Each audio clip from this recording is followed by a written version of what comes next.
I'm that girl who knows your actions speak louder than your words.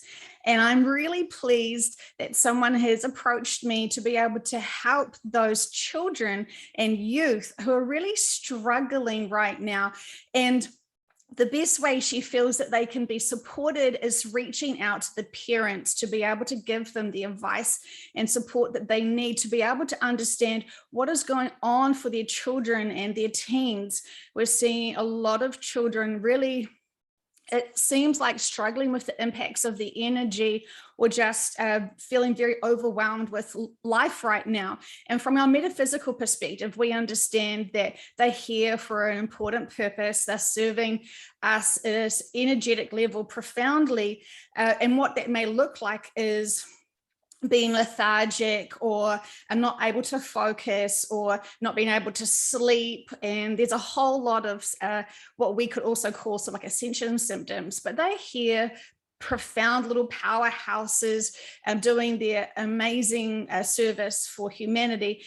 But when we are not aware of the metaphysics and we are looking and wanting to label them, it may seem like they are depressed, they're withdrawn from society, they don't want to do anything, and they can't actually get out of bed. And this is what my beautiful friend is noticing throughout her community, and it's really impacting her heart because she sees exactly what those children are doing is being of service and just processing the energy and not being distracted with 3D living and just being those powerhouses. So she can see that very clearly because she's grown and learned from the information that's been shared in sessions.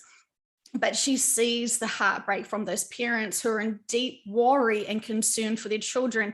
And what it also does look like, unfortunately, for a lot of these youths is that they are so confused themselves that they consider and start having dialogue conversations about exiting through their own hands.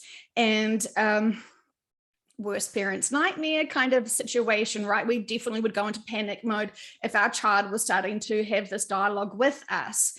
And so she is wanting to start a group and be able to help those parents be able to just sow those seeds of bigger perspective. And I'm not too sure how she's going to fully navigate that, but I fully can totally feel that this is her true calling, and she is so beautiful and she is so gifted with her humanitarian skills, and she's got a whole bunch of her own children and different experiences, and I just am so proud that she is stepping up. I mean, we all like to think that we're great humanitarians and we're light workers and we're doing X, Y, and Z, and those are great words, but what are we doing to follow up with that? Whatever we can see in our own lives that, you know, if it's a group or if it's somewhere that you can just really obviously see with our metaphysical perspective what's going on there, and yet so many people are confused and can't see the bigger perspective because they're still in 3D. I mean, this is our calling, isn't it? This is our kind of the nudge from our guides to kind of like look at this area and be able to support them with love.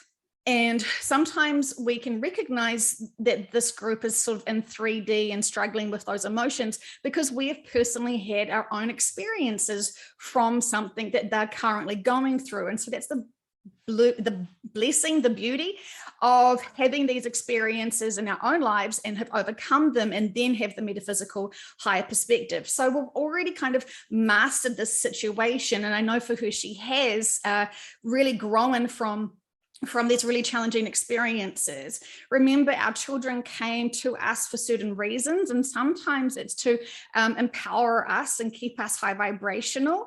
And so they're here to give us that energy and focus and directions to be able to be more of service, how we're supposed to be in our life contract.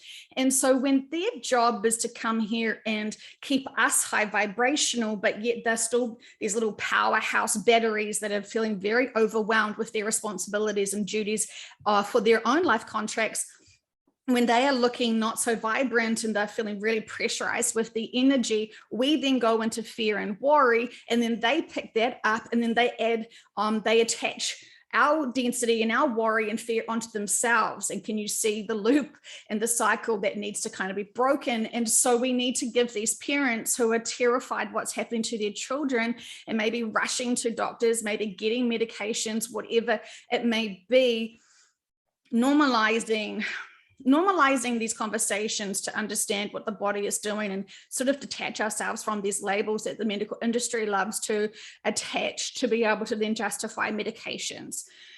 Oh, there's so much here. And I love, love, love people who step up to be of service. It's hard. It is hard, but it's not as hard when you've already overcome and experienced your own personal journey with this, to then be those experts, to then be able to share your personal journey and make it normal and have conversations with them and share feelings and emotions and how one overcomes from that, and just being able to talk with each other without panicking. You know, it's a huge, huge, huge one. And we know that all gifted people who are here to help humanity, they either can get fully distracted and go into fear, or they can recognize it and be in alignment with themselves and move forward. And I see the disconnect between people's words and people's actions. And when you don't have an alignment of those, I mean, we can't really fake it till we make it with spirituality. I know that many people wish they could, but it truly must be authentic. It truly must be real. And you will definitely fumble if you're trying to fake stuff. So, you know, there's that. So I just wanted to confirm to everyone, even our children obviously have their teams, obviously have their life lessons and purposes. And when we just view them as these little versions of self, we make them so much more vulnerable than what they really are. So try to empower them. They are more open to spirituality than possibly even us. And I've also noticed people who are awakening now and discovering and realigning themselves to their true calling and to their true connections. It's almost like they're seeing their children now as like, oh, look at my children, they're suddenly awoken. It's not always the case like that. It's actually because you've awoken. Now you can actually see what your child has been trying to tell you and direct you and guide you to look and notice and hear. So marvelous times indeed. So I just wanted to just have a quick conversation about this, because we all have that desperate desire to help. Because if we all didn't help, if we all just chose not to be of service and just kind of, you know, pass it on to someone else, it just means that the pressure and the responsibility just all land on just a few. When we can all just be of service a little bit, that would make us all profoundly jump that little bit, rather than, you know, a few people wanting to be able to help. And trust, this is why they've sort of said, go and do all of your inner work, find your balance, stop being distracted with information, seeking information that actually doesn't actually do any of your inner work. You're distracting yourselves if you're constantly trying to find information, thinking that is, you know, all the details and secrets of the world. Trust you're going to find that at some point anyway. And, you know, finding who you are and being able to do your true, honest inner work and really overcome it. Stop being distracted. Sometimes we know what the big inner work is, and so we're like, oh, we'll just put that aside for a rainy day. Let's just do some fun stuff that doesn't make me have to think and feel and work through and process and overcome my inner work. So we love to distract ourselves, and that is fine-ish. But then at some point, we're going to have to do that inner work, because it's not going anywhere. Rip off that Band-Aid, face your fears, overcome it, because often we can quickly overcome our inner work and the things we haven't been able to address or identify. So we want to be able to empower others, but we have to empower ourselves first. And you know, whatever that looks like for you to have true self-empowerment, we kind of not having the luxury of just, well, whenever you want to get around to it. What if, just for dramatics, what if the whole world is waiting for you to overcome your inner work to step up to be of service? Doesn't that kind of put a little bit more pressure on you to actually focus? We're not here to, to focus on retirement or to know every mystery of the universe. We're here for an important time. We're here for an important role. And I know for my friend who is wanting to connect them with these parents and give them this profound love, this profound wisdom, and whatever language and the way that she can use it, I know she may not even want to discuss or approach it from a metaphysical perspective, but it's that hope that these children are fine. These children are protected by God or whomever you want to label it, and remind people to have faith, remind people to have trust. Whatever that looks like for you, whatever it looks like for them, actually, if you're going to support someone and they believe in God, then use that name, use the labels that they love. Try not to get too hung up on your own personal labels when we're trying to support others, because you're already disconnecting yourselves from that language. So listen to what they're going through here, what they are saying. Get to actually know them as a person before trying to jump in with your saving the world speech. So it's, sometimes we feel so overwhelmed because we don't know the right words and we just see them struggling and we want to just protect them as fast as possible. But sometimes the best support is just listening, caring, loving, and acknowledging how they are feeling and accepting how they are. They may be super destructive. They may be super angry. Whatever that looks like for them, we must still be able to support them through love. You may not have to agree with all of their choices and actions, but you can still be that support person for them while they are struggling and reacting to the world. It's challenging times, that's for sure. And this is why we must be in balance. This is why we must have focused on all of our true inner work, stop distracting ourselves from things that actually don't serve us, and just know that all of those distractions are waiting for you when you have mastered your own inner work and faced those things that are right in front of you, big and obviously needing addressing, because often people want to look so beyond themselves and their lives, their personal lives, to sort of consider what they need to do for their inner work. And we forget about our friends and family that are right there. And that is it.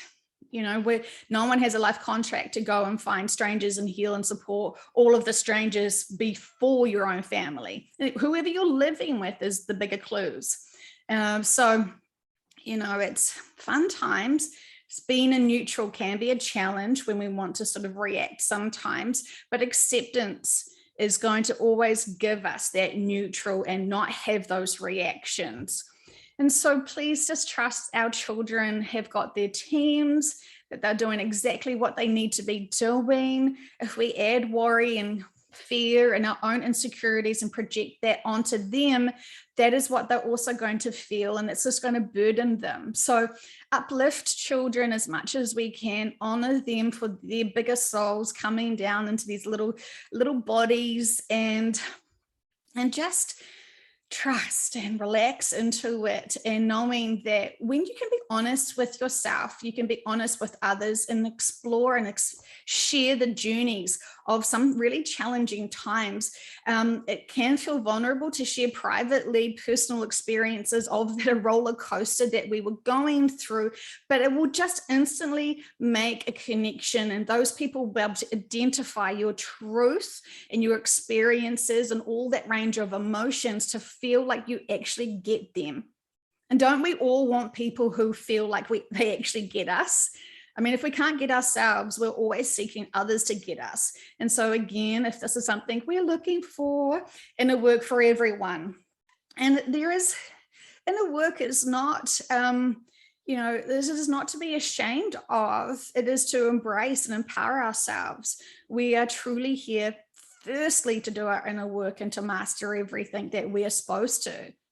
And that is that is the fun part. But of course, when we want to help others so profoundly, while we haven't maybe mastered all our inner work for everything, there will be elements we have mastered.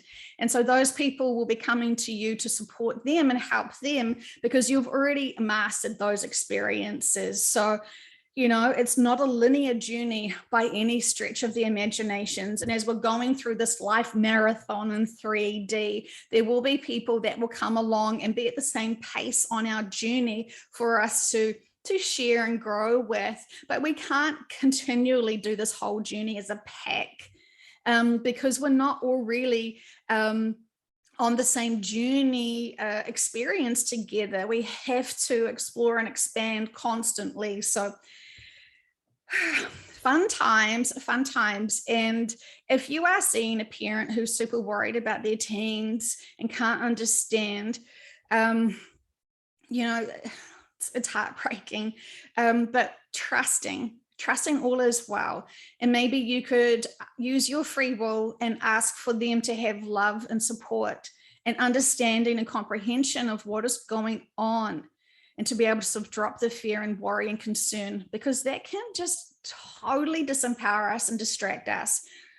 Ugh, it just feels so dense just even talking about it. But we can just use our free will and send love for all, ask for epiphanies for all, ask for love and support and all that fun stuff. You know what to do. And so I'm just encouraging you to think who you know that may be struggling with their children, or worried about their children, or worrying about other people's children, you know, that can always distract. And we see so many people who have awoken to certain agendas who cannot overcome the struggle of understanding what has happened to the children in general. That Save the Children movement is a pretty profound one. It's quite heartbreaking when you discover that information. And so for those people, you know, we just hope that they have the insight to trust that we have life contracts, we have many guides to support us, and everything is purposeful. And those children had those experiences for humanity to start awakening up to those agendas. Still, we can tap into those emotions and cry for days, but does it help us? We have to be neutral to understand and respect those situations. It's a lot to process. So I'm hoping to be able to support people as much as you need clarification and information on. And I do think those who are truly thinking beyond themselves and thinking sometimes about what they're stuck on and how to approach stuff. So, you know, there's no shame in still processing the 3D. You know, it's a big smorgasbord. Okay, I love you guys. Have a fantastic day. And I hope you are able to honor yourself, honor your journey, honor your inner work, and support as many people as you can as you're keeping your vibrations high.